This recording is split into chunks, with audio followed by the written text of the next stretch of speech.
Welcome to the Explainer. Today we're not going to break down some dense report or a new piece of tech. Nope. We're diving into a feeling, that specific, kind of modern dread you get from just living in this hyper-digital world. Let's call it what it is: techno anxiety. Okay, so let's start with a feeling I bet so many of us know. This quote just nails it, right? Too much screen time and nothing works. It's that moment of pure, raw frustration. You're surrounded by all this tech, all these glowing screens promising to connect you to everything, and yet you are completely stuck. It's this bizarre kind of paralysis, and honestly, it's a feeling we've all had. All right, so first up, we're going to zoom all the way in. We're starting at the micro level, with the really personal experience of this digital burnout. It's this frantic, sleepless loop where you, the human, are just trapped by the very same machines that are supposed to be making life easier. And it starts with something physical, just heat. You know that feeling? The warmth coming off your laptop keyboard or your phone getting hot in your hand after you've been scrolling for hours. It's like a low-grade fever coming from the machine itself, a physical sign of overload.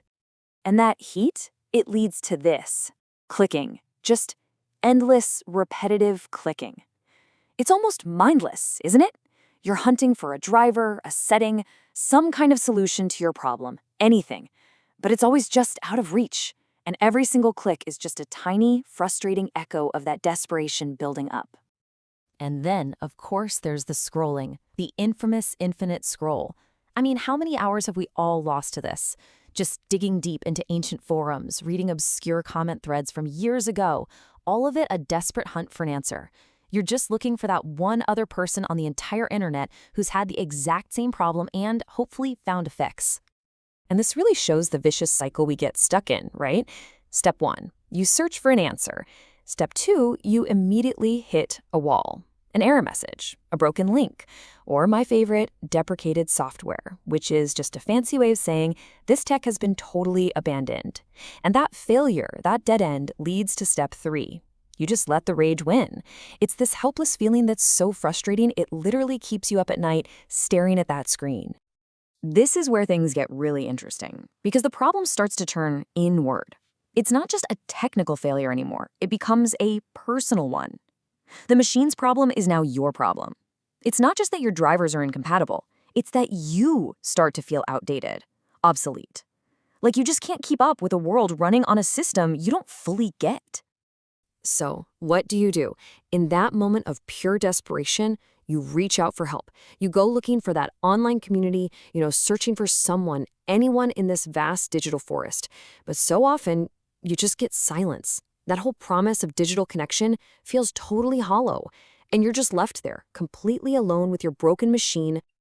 Okay, so that's the personal, human side of it. Now let's zoom out a bit. We're going to shift our focus from that individual frustration to the big, glitchy digital world that's actually causing it, a world that our source material calls the Dazed Machines.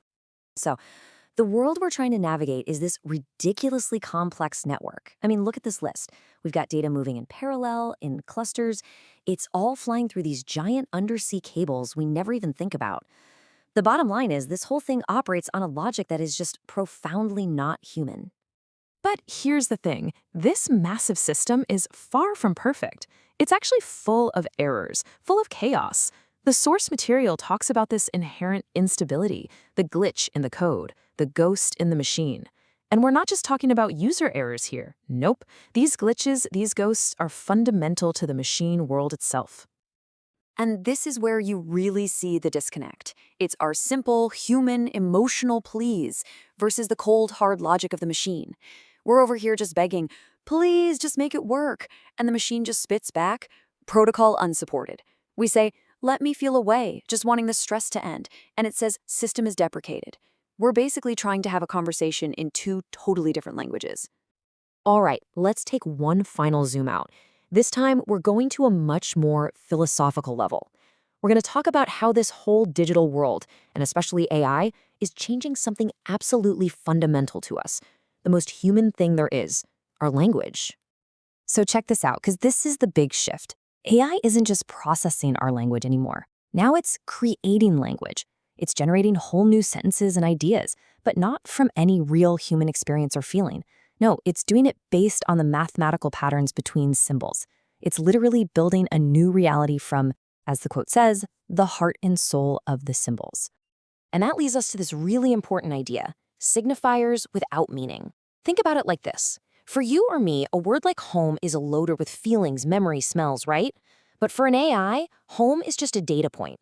It's learned that home often shows up next to words like family or safe, so it can use it in a sentence that makes perfect sense. But there's nothing behind it. No feeling, no real understanding. So, what happens when we start interacting with this kind of text all the time? Well, our own language starts to mingle with it, to blend into it. And the fear is that in that process, the soul of our words, the real meaning behind them, starts to break down, to decompose. And this new language that's emerging, it's weird. It can feel quirky and eccentric one minute, but then totally static and predictable the next. And that's because everything it does, every word it chooses, is all about one thing, predicting what comes next in the sentence. It's not trying to express a real thought or feeling. It's just making the most statistically probable guess. This next quote is pretty haunting. Semiotic brain structure away. So, semiotics, real quick, is just the study of how we make meaning from signs and symbols. It's how we understand the world. And what this quote is suggesting is that the very wiring in our brains that allows us to make meaning is being changed, or maybe even stripped away entirely.